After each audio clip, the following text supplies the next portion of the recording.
রাতারাতি বাংলাদেশের পাশে নতুন দেশ হওয়ার ব্যাপারটি একসময় রীতিমতো অবিশ্বাস্য মনে হলেও এখন এটি বাস্তব। মিয়ানমার সরকার নয়, এখন আরাকান আর্মি সীমান্তের ওপারে বাংলাদেশের প্রতিপক্ষ। আরাকান আর্মি যদি চূড়ান্তভাবে সফল হয় তবে রাখাইন হবে বাংলাদেশের প্রতিবেশী আরেক দেশ। কিন্তু কিভাবে এতটা শক্তি সঞ্চয় করল আরাকান আর্মি? বিশ্লেষকরা এর বেশ কয়েকটি কারণও খুঁজে বের করেছেন, যেসব ফর্মুলা কাজে লাগিয়ে আজ বিশ্ব মানচিত্রে দেশ হিসেবে মাথা তুলতে চলেছে রাখাইন।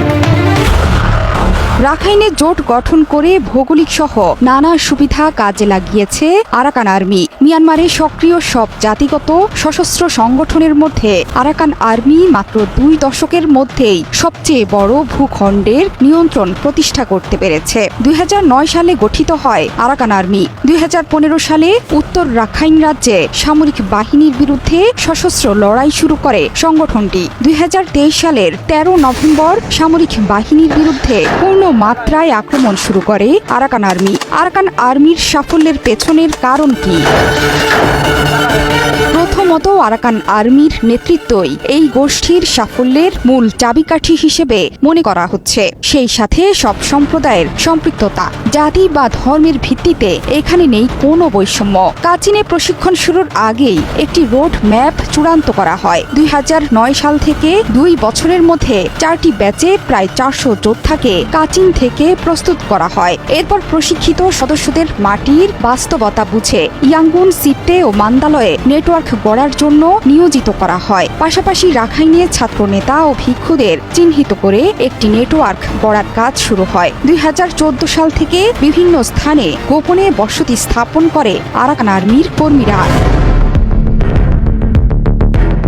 গোষ্ঠীর একজন কর্নেলের ভাষ্য, আন্দোলনের প্রাথমিক পর্যায়ে তাদের মূল লক্ষ্য ছিল আরাকানের উত্তরাঞ্চল। এর মধ্যে পলেটোয়া ও দক্ষিণ চীন রাজ্যে মিয়ানমার, ভারত ও বাংলাদেশের ত্রিমোহনী এলাকাও ছিল, কারণ এই অঞ্চল ভারত ও বাংলাদেশের সঙ্গে বাণিজ্য পথ নিয়ন্ত্রণের জন্য গুরুত্বপূর্ণ। আরাকান আর্মি বিভিন্ন প্রতিরোধ সংগঠনের সঙ্গে জোট গঠন করে তাদের শক্তিমত্তা এবং প্রভাব বৃদ্ধি করেছে। বর্তমানে তাদের সেনারা কাইন, শান, কাচিন রাজ্য এবং সাগাইন ও মাগোয় অঞ্চলে মোতায়েন আছে। 2015 সালে আরাকান আর্মি টাং জাতীয় মুক্তি বাহিনী, Myanmar national democratic alliance army ও কাচিন ইন্ডিপেন্ডেন্স আর্মির সঙ্গে নর্দার্ন অ্যালায়েন্স গঠন করে। 2019 সালে তৈরি হয় 3 ব্রাদারহুড অ্যালায়েন্স।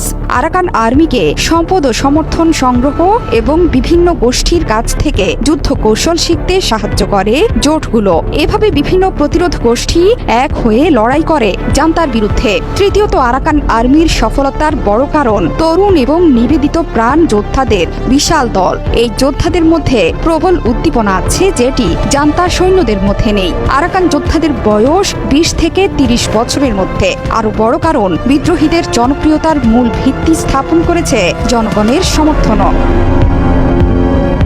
বর্তমানের আরাকানের 80% এলাকার নিয়ন্ত্রণে বিদ্রোহীরা।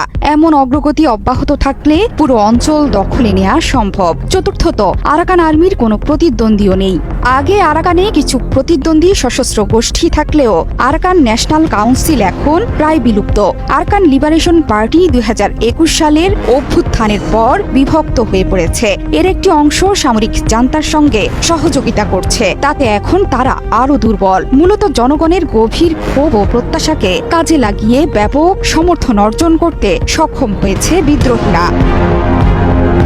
এছাড়া ভূপ্রকৃতিগত কারণেও সফল আরাকান আর্মি। সেখানেই তাদের জন্ম এবং বেড়ে ওঠা। স্থানীয় ভৌগোলিক পরিস্থিতি সম্পর্কে গভীর জ্ঞান বিদ্রোহীদের। আর জান্তার নেই কোনো রাখাইন কর্মকর্তা। রাখাইনের ভূপ্রকৃতিও অন্যান্য সীমান্ত অঞ্চলের তুলনায় আলাদা। এখানে সর্বত্র নদী ও খাল, রাস্তা খারাপ। যুদ্ধের আগে থেকেই আরাকান আর্মি যোদ্ধা ও সামগ্রী দ্রুত পরিবহনের জন্য স্পিড বোট সহ স্থানীয় নৌকা ব্যবহার করে নদীপথে কার্যকর একটি ব্যবস্থা তৈরি করে। অন্যদিকে সেনাবাহিনী রাস্তার উপর নির্ভরশীল। সে কারণেই প্রায় সমস্যায় পড়ে আর হামলার শিকার হয় জান্তা। আরাকান আর্মির বড় সুবিধা দক্ষ যোগাযোগ ব্যবস্থা। স্যাটেলাইট ইন্টারনেট, স্যাটেলাইট ফোন ও ওয়াকিটকির মাধ্যমে হয় তথ্য আদান প্রদান। বিশেষজ্ঞরা বলছেন, আরাকান আর্মির স্বায়ত্ত শাসনের লক্ষ্য বাস্তবায়িত হলে শুধু মিয়ানমার নয়, পুরো দক্ষিণ পূর্ব এশিয়ার ভূ রাজনীতিতে এর বড় প্রভাব পড়বে।